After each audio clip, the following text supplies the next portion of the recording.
बाल बांका नहीं कर सकता है। जब समाजवादी पार्टी की सरकार के समय चलता था तो मुख्यमंत्री हो या मुख्य न्यायाधीश, इन सब के काफिले रुक जाते थे और माफिया का काफिला निकलता था। जब हमने कार्रवाई की उस माफिया के खिलाफ और उसको रगड़ करके कोर्ट के सामने प्रस्तुत किया तो उसकी पैठ गीली हो गई थी।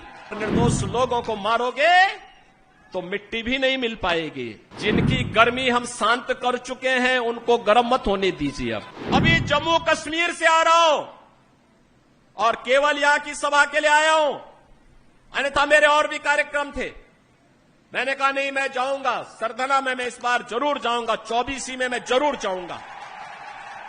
और बहनों भाइयों, मैं इसीलिए आया हूं आपसे कहने के लिए, जो लोग गुमराह कर रहे हैं उनके गुमराह में आने की आवश्यकता नहीं। ये लोग कभी नहीं आएंगे। फिर जाति के सौदागर उपयोग करेंगे, बाद में सौदेबाजी करके गायब हो जाएंगे। हमें किसी भी ऐसे व्यक्ति के बहकावे में नहीं आना है जिससे हमारा राष्ट्र धर्म खतरे में आए। याद रखना, इस देश के राष्ट्र धर्म को हमेशा खतरा जब भी आया है, इन्हीं लोगों के कारण आया है जिन्होंने जातीयता के आधार पर समाज के सामाजिक ताने बाने को छिन्न भिन्न किया है, हमेशा छिन्न भिन्न किया है। और बहनों और भाइयों, मैं आपको इस बात के लिए आश्वस्त करता हूं कि कोई माय के लाल बाल बांका नहीं कर सकता है। सुरक्षा की इतनी पुख्ता व्यवस्था हमने की है यूपी के अंदर। आज आप देखते होंगे बड़े बड़े दुर्दांत माफिया और अपराधी किस कदर उनकी दुर्गति हो रही है।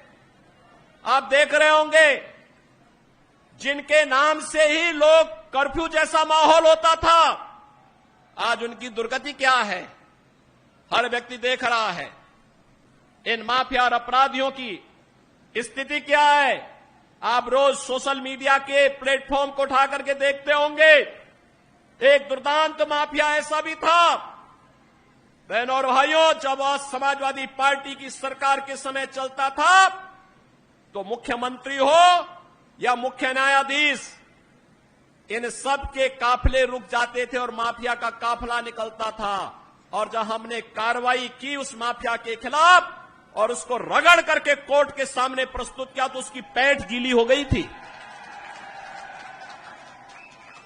उसकी पैठ गीली हो गई थी।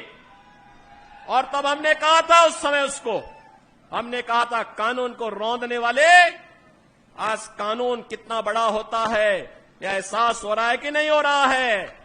और निर्दोष लोगों को मारोगे तो मिट्टी भी नहीं मिल पाएगी। और बहनों और भाइयों, इसीलिए मैं आया हूं आपसे कहने के लिए, देखो, जिनकी गर्मी हम शांत कर चुके हैं उनको गर्म मत होने दीजिए। अब इस क्षेत्र को विकास की मुख्य धारा के साथ जुड़ने दो। उनकी सबकी गर्मी शांत हो गई है, वे गए काम से। और इसीलिए मैं आप सबसे अपील करने के लिए आया हूं कि पूरे देश की एक आवाज है, पूरा देश एक ही स्वर में बोल रहा है। और वह बोल रहा है कि फिर एक बार मोदी सरकार, फिर एक बार, थोड़ा जोर से बोलिए, यहां की आवाज दिल्ली तक पहुंचाइए, फिर एक बार मोदी सरकार। यह मोदी सरकार की जो गूंज पूरे देश के अंदर है, इस पूरी गूंज को घर घर पहुंचाना है।